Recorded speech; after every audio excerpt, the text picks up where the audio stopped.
Que el Señor les bendiga, mis queridos hermanos, mis queridas hermanas. Hoy, como dijo una hermana, toca repetirse el plato. Damos gracias al Señor porque nos da la oportunidad, ¿cierto?, de poder estar nuevamente acá predicando con esta tremenda responsabilidad. Así que le invito a que pueda abrir su Biblia en Hebreos capítulo 1. ¿Ya? Hebreos capítulo 1. Hoy día vamos a omitir los agradecimientos y de tanta palabra que de repente nos quitan minutos, porque escribí esta predicación, luego la repasé y no la pude hacer en menos de 1 hora 45, así que paciencia, hermanos. Hebreos es una carta muy linda, mis queridos hermanos, y además profundamente teológica. Así que les invito a que en lo posible no tengan su celular a la vista, leamos la palabra, vamos a leer el capítulo completo y luego lo guarde para que no pierda lo que el Señor le quiere decir en esta noche. ¿Todos encontraron Hebreos capítulo 1? ¿Amén? Bien, habiéndolo encontrado le damos lectura en el nombre del Señor. Dice así: Dios, habiendo hablado muchas veces y de muchas maneras en otro tiempo a los padres por los profetas, en estos postreros días nos ha hablado por el Hijo, a quien constituyó heredero de todo y por quien asimismo hizo el universo, el cual, siendo el resplandor de su gloria y la imagen misma de su sustancia, quien sustenta todas las cosas con la palabra de su poder, habiendo efectuado la purificación de nuestros pecados por medio de sí mismo, se sentó a la diestra de la majestad en las alturas, hecho tanto superior a los ángeles, cuanto heredó más excelente nombre que ellos. Porque, ¿a cuál de los ángeles dijo jamás: mi hijo eres tú, yo te he engendrado hoy? Y otra vez, yo seré a él padre y él me será hijo. Y otra vez, cuando introduce al primogénito en el mundo, dice: adórenle todos los ángeles de Dios. Ciertamente de los ángeles dice: el que hace a sus ángeles espíritus y a sus ministros llama de fuego. Mas del Hijo dice: tu trono, oh Dios, por el siglo del siglo. Cetro de equidad es el cetro de tu reino. Has amado la justicia y aborrecido la maldad, por lo cual te ungió Dios, el Dios tuyo, con óleo de alegría más que a tus compañeros. Y tú, oh Señor, en el principio fundaste la tierra, y los cielos son obra de tus manos. Ellos perecerán, mas tú permanecerás, y todos ellos se envejecerán como una vestidura, y como un vestido los envolverás, y serás mudado. Pero tú eres el mismo, y tus años no acabarán. Pues, ¿a cuál de los ángeles dijo Dios jamás: siéntate a mi diestra, hasta que ponga a tus enemigos por estrado de tus pies? ¿No son todos espíritus ministradores enviados para servicio de favor de los que serán herederos de la salvación? Amén. ¿Entendieron algo, hermanos? ¿Estuvieron atentos a la lectura? Amén. Dice algo completamente glorioso, pero no me quiero desviar de todo lo que pude anotar para poder compartir con ustedes el día de hoy. Porque fíjese que la carta de los Hebreos no fue escrita en tiempos de comodidad, ni en una iglesia acomodada, mis queridos hermanos. Fue escrita en un contexto de presión, de temor, persecución, cansancio espiritual. Fíjese que el autor observa un peligro real, mis queridos hermanos, y urgente. ¿Qué es lo que estaba pasando? Cristianos que habían confesado a Jesús como Mesías, Señor y Salvador, pero que ahora estaban considerando retroceder. Wow, en ese tiempo estaba pasando. Y esto no era porque Jesús hubiese fallado, sino porque el precio de seguirle se había vuelto demasiado alto. Ahora, el autor de Hebreos identifica este riesgo latente, mis queridos hermanos, en los creyentes. Y es que perder de vista a quién es realmente Jesús. Y eso tenemos que estar atentos, iglesia, muchachos, muchachas. Tenemos que estar atentos, porque si perdemos de vista un momento a Jesús, perdemos el sentido. Durante este culto No sé si se dieron cuenta, yo por lo menos siempre observo todo lo que cantamos hoy día. En mayor manera fue en gratitud, y justamente hoy día casi todas las alabanzas daban y llegaban a Jesús y lo declaraban como nuestro Rey, como nuestro Señor y como Salvador. Por lo tanto, de nuestros labios ya salió esa confesión. ¿Qué es lo que hay en nuestros corazones? Esto es importante, mis queridos, porque esto sucede antes de hablar de fe, sacrificio, perseverancia. Y es por eso que Hebreos comienza este capítulo de esa manera. Ahora, en los tiempos bíblicos, en la iglesia primitiva, se estaba cumpliendo con la gran comisión, ¿cierto? Que encontramos en Mateo. Por tanto, id y hacer discípulos a todas las naciones. Y eso tenemos que tenerlo en consideración. Por eso el evangelio comenzó a expandirse con poder. Empezaron a convertirse judíos, gentiles, hombres, mujeres. Estaban reconociendo a Jesús como el Cristo. Pero mientras el evangelio avanzaba, la persecución de la iglesia también crecía. Eso iba pasando en paralelo. Entonces, que tenemos que entender que después de la muerte y resurrección de Jesús, ¿qué es lo que pasaba? Muchos cristianos fueron vistos como una secta peligrosa. Así eran mirados al inicio. Fueron expulsados de la sinagoga, muchos perdieron sus bienes, otros fueron encarcelados, torturados y ejecutados, mis queridos hermanos. Eso es lo que pasaba en la iglesia primitiva. Por eso de repente muchas veces cuando decimos tenemos que volver a los tiempos de antaño, tenemos que considerar, ¿estamos dispuestos a ese punto?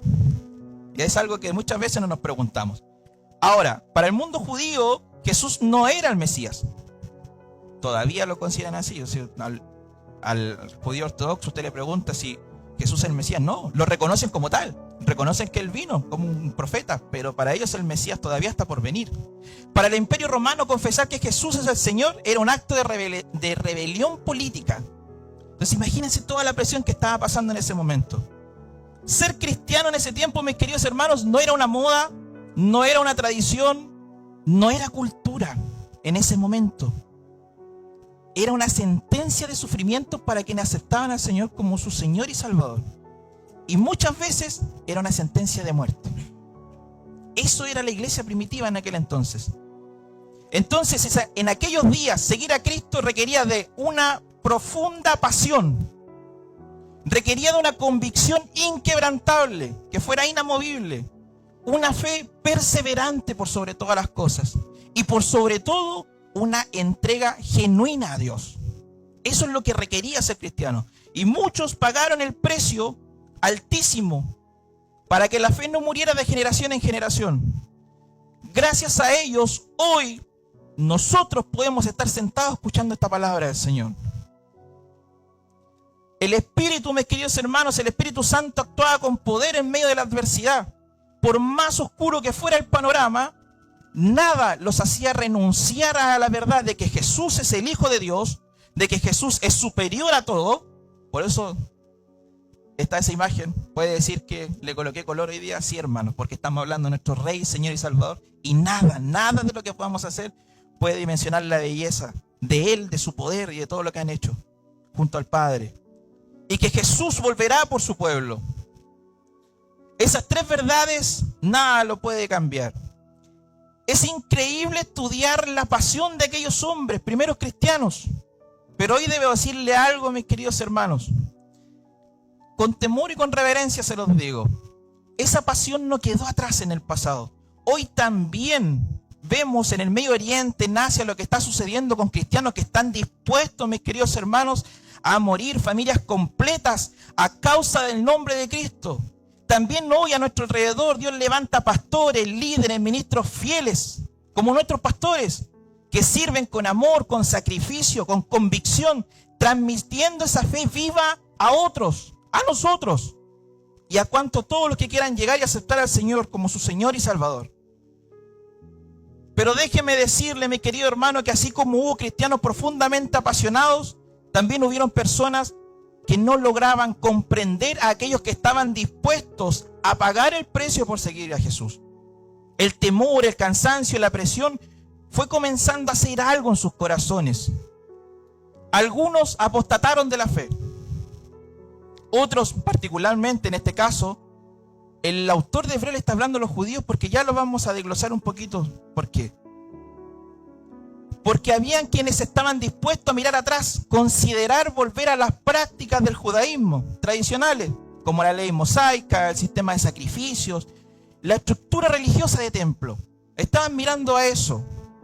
No porque Jesús no fuera verdadero, sino porque volver atrás parecía más seguro. Era menos costoso y era más cómodo. Aquellos que le ofrecía una falsa sensación de tranquilidad en el medio del caos no exigía una entrega total, sino el cumplimiento de rituales, como cuáles, mis queridos hermanos: asistir al templo, escuchar la lectura de la Torá, presentar sacrificios para la expiación del pecado. Era una religión estructurada, visible, controlable. Sin embargo, Jesús había dejado claro: esta es mi sangre del nuevo pacto, que por muchos es derramada por remisión de los pecados. Mateo 26, 28. Entonces, mis queridos hermanos, los sacrificios ya no eran necesarios porque Cristo se ofreció una vez y para siempre. Y lo vamos a estudiar en los próximos capítulos de Hebreo. Jesús no vino a abolir la ley, sino vino a cumplirla, mis queridos hermanos. Y ahora el Padre ya no se relacionaba con el pueblo a través de sistemas externos, sino que directamente por medio del Espíritu Santo. Para los maestros religiosos de aquel entonces, esto era una herejía. Y era una herejía peligrosa. Pero los que creían era el cumplimiento glorioso de la promesa de Dios. Ahora, por esta razón, el autor escribe con urgencia a quienes estaban en esta posición crítica, mis queridos hermanos, y aquí necesito que ya comencemos a colocar lo máximo de atención. Porque habían creyentes que estaban tentados a desertar, volver atrás, a soltar la fe en Cristo. Y ese mismo peligro fue el que enfrentó el pueblo de Israel cuando era perseguido por el faraón y su ejército. Recuerden, mis queridos hermanos, que hubieron personas que cuestionaron a Moisés. Les dice: ¿a esto nos trajiste al desierto? ¿Acaso allá no habían sepulcros? Estoy parafraseando. Entonces, mirar atrás siempre parece una opción cuando el camino se vuelve difícil. Y eso aún sucede en nuestros tiempos, mis queridos hermanos. Entonces, dentro de la tradición judía, los ángeles, ¿por qué habla tanto de los ángeles? Porque fíjese que era altamente venerado, ya eran considerados como mensajeros de Dios. Y esto no estaba en discusión. Por eso el autor habla de esta manera y hace algo realmente espectacular, que es refrescar el conocimiento de quién realmente es Jesús. No es un ángel más, no es un mensajero creado, es el Hijo eterno de Dios. Gloria a Dios por eso, mis queridos hermanos. Jesús es mayor que los ángeles, es exaltado hasta lo sumo, sentado a la diestra del Padre. Y como diría Pablo a los filipenses, Dios también le exaltó hasta lo sumo y le dio un nombre que sobre todo nombre. Entonces, ¿cuál es el riesgo, mis queridos hermanos? Es que cuando perdemos de vista quién es Cristo, cualquier camino parece mejor. Cualquier camino parece mejor. Pero cuando entiendes quién es Él, sabes que no hay vuelta atrás. Asimismo, hoy nosotros podemos encontrarnos, mis queridos hermanos, en esta misma posición. Una fe sin compromiso, un cristianismo cómodo, donde el precio de seguir a Jesús parece demasiado alto y preferimos no arriesgar nuestra tranquilidad.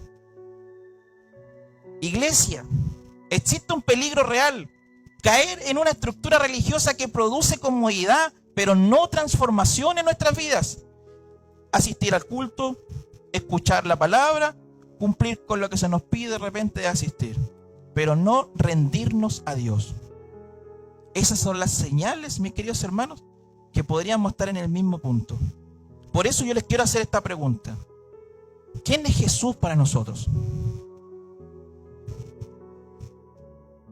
¿Quién es Jesús para usted? Fíjese que Jesús no es solo un personaje histórico, es el Mesías anunciado por los profetas, es el Salvador del mundo, es el Hijo eterno de Dios que estuvo dispuesto a entregar su vida para cumplir el plan redentor del Padre, mis queridos hermanos. ¡Qué tremendo! La Escritura es clara: por cuanto todos pecaron, están todos destituidos de la gloria de Dios. Y eso nosotros tenemos que tenerlo en consideración. Nuestras transgresiones nos habían separado completamente de Dios. Pero Jesús se hizo hombre. Jesús se hizo hombre. Vivió como tú. Vivió como yo. sintió hambre, cansancio, dolor, enfrentó tentaciones, luchas, rechazo. Y aún así cumplió la perfecta voluntad del Padre. Incluso, mis queridos hermanos, en el Getsemaní, su humanidad habló. Le dice: Padre, si es posible, pasa de mí esta copa, pero hágase tu voluntad. Jesús no retrocedió. Su humanidad habló, pero Jesús no retrocedió con el plan redentor del Señor. Siguió adelante, aún sabiendo lo que vendría. Fue traicionado con un beso, negado por aquellos que juraron fidelidad, golpeado, escupido, azotado injustamente, y finalmente fue llevado a la cruz, a una muerte vergonzosa, mis queridos hermanos, reservada para criminales, aun cuando él no había cometido pecado alguno. Ese es Jesús. Sin embargo, cargó con el precio de nuestros pecados. Sus ojos se cerraron en aquel madero, mis queridos hermanos. Su cuerpo fue bajado y puesto en una tumba prestada. Ese es Jesús. Fíjense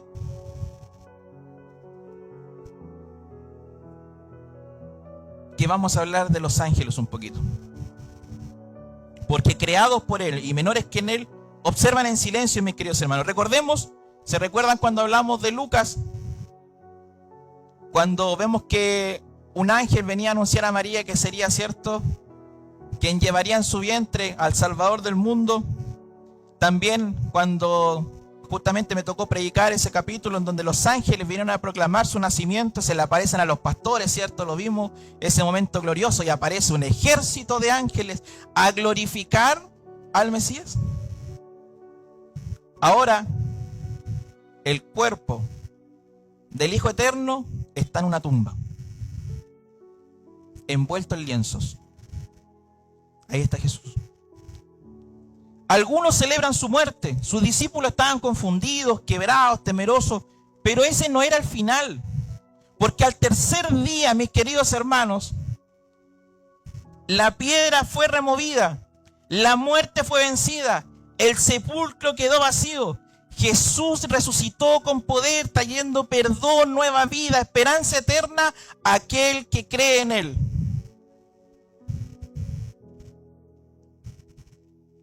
Así lo dijo en Juan: yo soy la resurrección y la vida. El que cree en mí, aunque esté muerto, vivirá.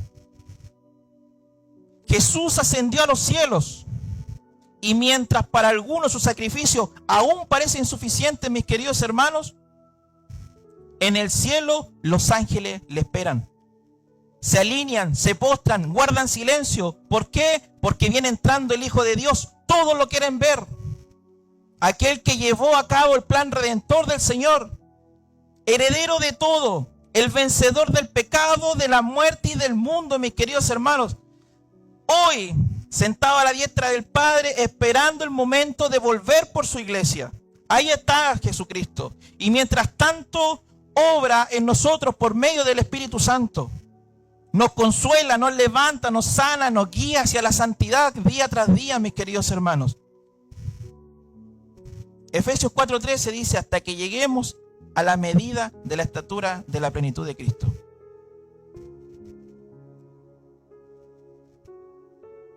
Querida iglesia, yo no me quiero extender con este mensaje, porque no soy yo el que tiene que hablar.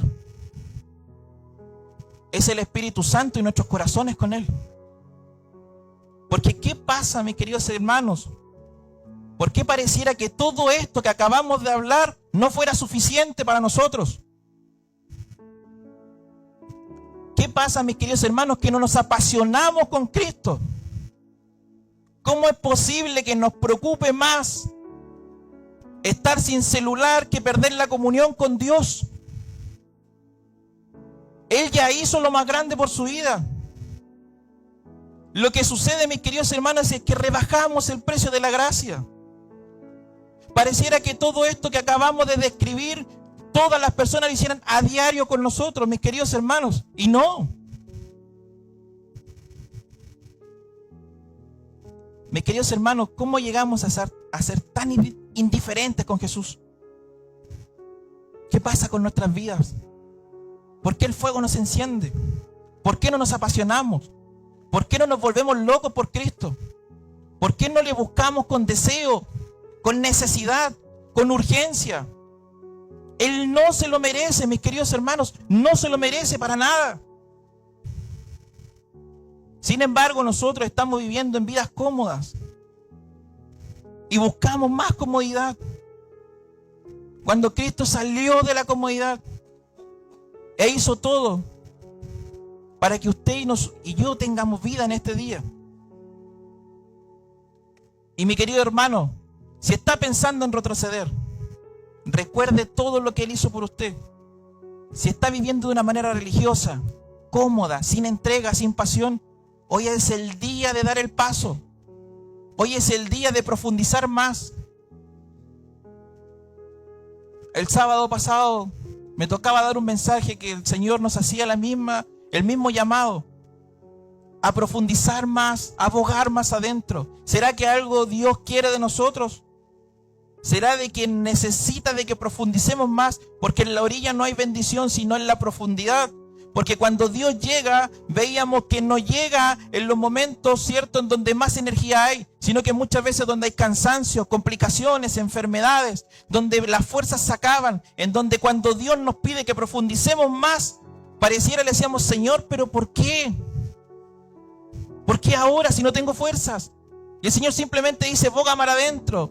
Y vemos que cuando hay obediencia, es cuando Dios muestra su poder. Es cuando hay bendición. Es cuando Él renueva la fuerza. Es cuando vemos su amor. Es cuando Él demuestra su poder, mis queridos hermanos. Es cuando vemos cuán grande es Él. Y el autor de Hebreos, eso es lo que está haciendo, mis queridos hermanos. Muchas veces a lo mejor nosotros somos los que estamos en esta posición el día de hoy, en el cual queremos retroceder, en el cual estamos mirando hacia atrás y vemos que hay un lugar más cómodo, menos compromiso, menos profundidad. Asisto a los cultos y cumplo con lo poquito que se me puede pedir, pero Dios nos está llamando a algo más. Y no le está pidiendo a que venga más cultos, no le está pidiendo que haga más cosas, le está pidiendo profundidad, le está pidiendo relación, está pidiendo que sea sincero con Él y que derrame su corazón para que su Espíritu Santo haga esa obra transformadora. Y por consecuencia ese amor lo moverá, mis queridos hermanos, a expandir el Evangelio. Hay muchas personas que aún no conocen del Señor. Su venida está cerca. Su venida está cerca. Es hoy cuando nosotros tenemos la oportunidad, mis queridos hermanos. ¿Qué pasará con nuestra familia si Dios viniera hoy? ¿Nos vamos a lamentar en la eternidad de no haber predicado antes? ¿O preferimos hacer el intento y que cada persona decida si quiere encontrarse o no con Dios? Solo Dios hoy pide una sola cosa, mis queridos hermanos, y es que se rinda a Él. Ríndase a Dios. No perdamos el tiempo, mis queridos hermanos. No perdamos el tiempo. Y como le decía, yo no me quiero extender con este mensaje. En cuanto a lo que es predicación y exhortación, lo voy a dejar hasta acá. Pero tengamos un momento, le voy a mi hermano Jan, que nos pueda acompañar y tengamos un momento de intimidad con el Señor.